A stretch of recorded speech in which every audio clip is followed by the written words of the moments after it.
I used to be one of the biggest stoners that I've ever known. And as an ex-stoner, I'm telling you right now, you need to quit before it's too late. They have a study saying that at the age of 25, that's when your prefrontal cortex is the most developed. That's when your prefrontal cortex is fully done developing. If you're still smoking before that age, you're kind of screwed because your prefrontal cortex is responsible for things like habits, decision making, things along the lines of that. So if you're smoking, if your brain is fried from weed before the age of 25, what's going to happen is after the age of 25, you're going to get to the point where it's going to be super, super, super hard to quit. And your habits are going to be instilled into your identity. Now, your 20s are the most important years of your life. That's when you should start building. That's when you should start getting your shit together so when you're 30, you can actually enjoy things. But if you're too busy smoking weed, it's kind of like once you reach the age of 30, you're still going to be that same person who's smoking weed because past the age of 25, it's going to be really, really hard to drop that habit. I'm not saying it's impossible to quit after the age of 25. I've seen it happen before, but it's very, very, very, very hard. Now, some people watching this video right now, they'll probably come up in their head and make excuses like, oh, I'll probably quit past the age of 30. It's not that serious. I'm not addicted. But the thing is, if you're not addicted, why don't you quit right now? So this is the thing. A lot of people kind of downplay the effects that weed is actually having on them. People are actually downplaying the fact that weed actually ruins their life in many different factors. So I'm going to tell you a bit about my story. I used to be one of the biggest stoners I've ever known. I used to be the guy who was rolling everyone's blunts. They used to call me Ronan the Roller. I used to be the guy who was handing out weed to people, selling it, that sort of stuff. I don't know if I could say that online, but yes, I used to sell a bit of weed back in the day. So I was known as the weed guy. So I was smoking at least 4 or 5 times a day sometimes. It got to the point where maybe I had it under a bit more under control where I was smoking like once a day, but mainly I was smoking like 4 or 5 times a day, before school, after school, during school sometimes. And this is when I was in high school. So I'd say around like grade 11, that's when I started smoking. But yes, I became very addicted to weed and it changed my personality like crazy. It made me such a lazy person. It made me very antisocial. It made me only want to partake in things that are high dopamine inducing. Now, what do I mean by that? When I say high dopamine inducing, I'm talking about activities where your dopamine gets spiked like crazy. If you're watching this video, I assume you probably already know what dopamine is. It's the chemical in your brain that's responsible for things like motivation or feeling good. People kind of know it more so as the feel good chemical. So when you smoke weed, you need to realize that dopamine is the number one thing that you need to be worried about. That's why all these negative things are happening to you when you smoke weed, because your dopamine receptors are getting fried. So this is what happens when you smoke weed. When you smoke, your dopamine levels skyrocket because of the feeling that you get from when you're high.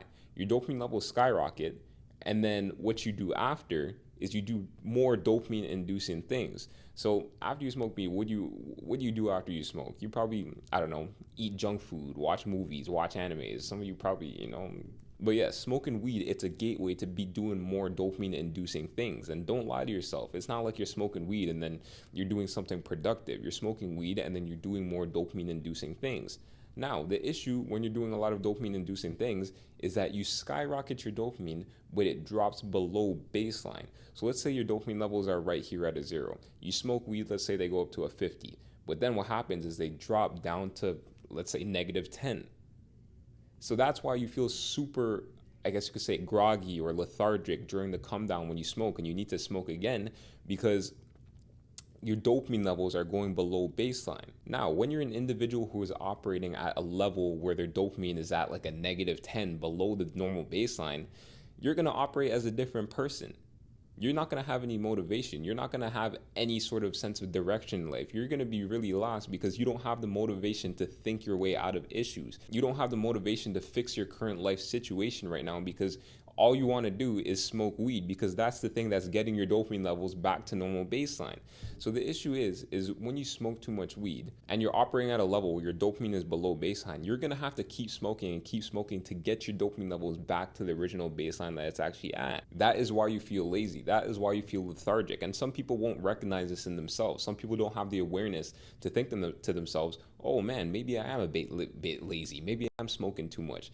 They need to watch videos like this to actually to remind themselves that what they're doing is actually changing them. The reason why I say to quit before it's too late is because when you're in your 20s, that is the years where you have to take things serious. That is when people graduate school. That is when people are thrown into the real world. After you graduate college or university, let's say around the, I think, age of 22 or something like that. I didn't go to college or university, so I don't really know. I was thrown into the real world when I was at the age of 18. But when you get into the real world, that's when you have to take things serious.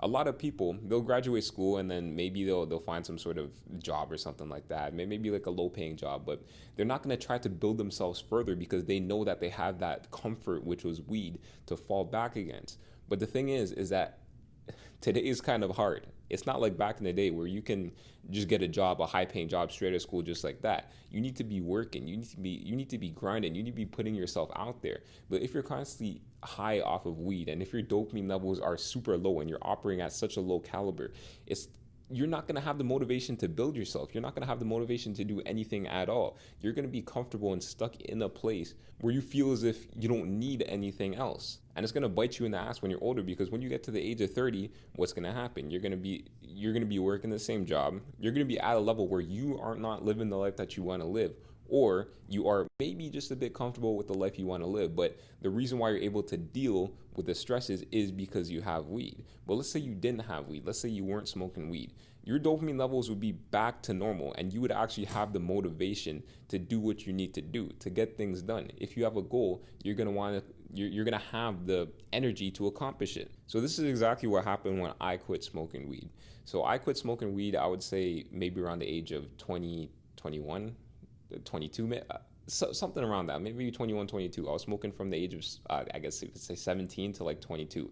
And honestly, I still smoke sometimes. Like I'll smoke once every couple months or maybe 3 times a year at max on super special occasions, but I don't feel addicted to it. I'm not at that stage where I'm addicted to it. I could smoke and then not smoke for the rest of my life. A lot of people can't do that. A lot of people are addicted. A lot of people, once they have that one blunt, they're like, yo, I need to smoke more. I need to smoke more. Or they try to quit for, let's say, 3-4 weeks or something like that, or maybe 1 or 2 months. And then they smoke that one blunt after, and their full-blown addiction just gets re-triggered. So I'm at the point where I don't need to smoke again for the rest of my life, but I'll smoke like once or twice, maybe a year or something like that. Like I don't care about weed anymore. I really don't. But this is what happened when I stopped smoking weed.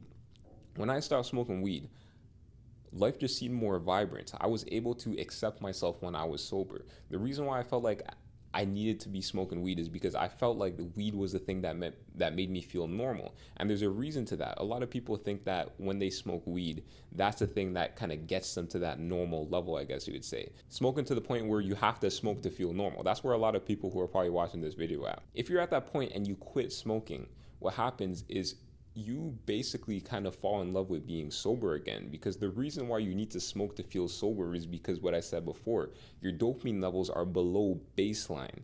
So what you're doing essentially is when you're smoking to feel normal, you're just smoking to get your dopamine levels back at that normal baseline level. But when you quit smoking, what happens is your dopamine levels regulate. So you're now at normal baseline every single day while you're sober. So think about this. A lot of people who are smoking weed right now, they are smoking to get their dopamine levels back to the baseline that it would be at if they weren't smoking in the first place.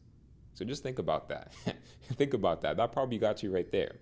But anyways, once you do that and your dopamine levels regulate, you kind of just become a normal person again. Like you could walk around life not needing to smoke weed. Like back when I used to smoke weed, I used to have to smoke before I did everything. I used to have to smoke before I went to the mall, before I watched a movie, before I ate food, everything. Before I used to talk to people. My dopamine levels were so shot that I couldn't do anything without smoking beforehand. Because like what I said, dopamine is the motivation chemical or the feel-good chemical. So nothing would stimulate me because I didn't have the dopamine in my brain for that thing to be stimulating. And not to even mention all the other downsides of smoking weed, like brain fog, memory, feeling lethargic, feeling up and down mood swings during the day because you're not high and your dopamine levels are crashing. There's so many different downfalls to weed that I'm probably not even going to mention in this video because this video is going to be way too long. But yes, if you're watching this video right now, this is the sign to where you need to quit smoking weed. Your 20s are coming up. You are probably around the age of 18 to 25 or something like that. If you're watching this video, I'm telling you, you need to quit smoking because the grass is greener on the other side. You need to regulate your brain chemistry because right now your brain chemistry is fried. Right now you don't have the dopamine levels in your brain to excel through life. you feel as if you need weed to basically get through life. But no, once you're sober, you're able to prove to yourself that you don't need that anymore. But anyways, guys, subscribe if you want to hear more content about how to quit smoking weed. But yeah, later.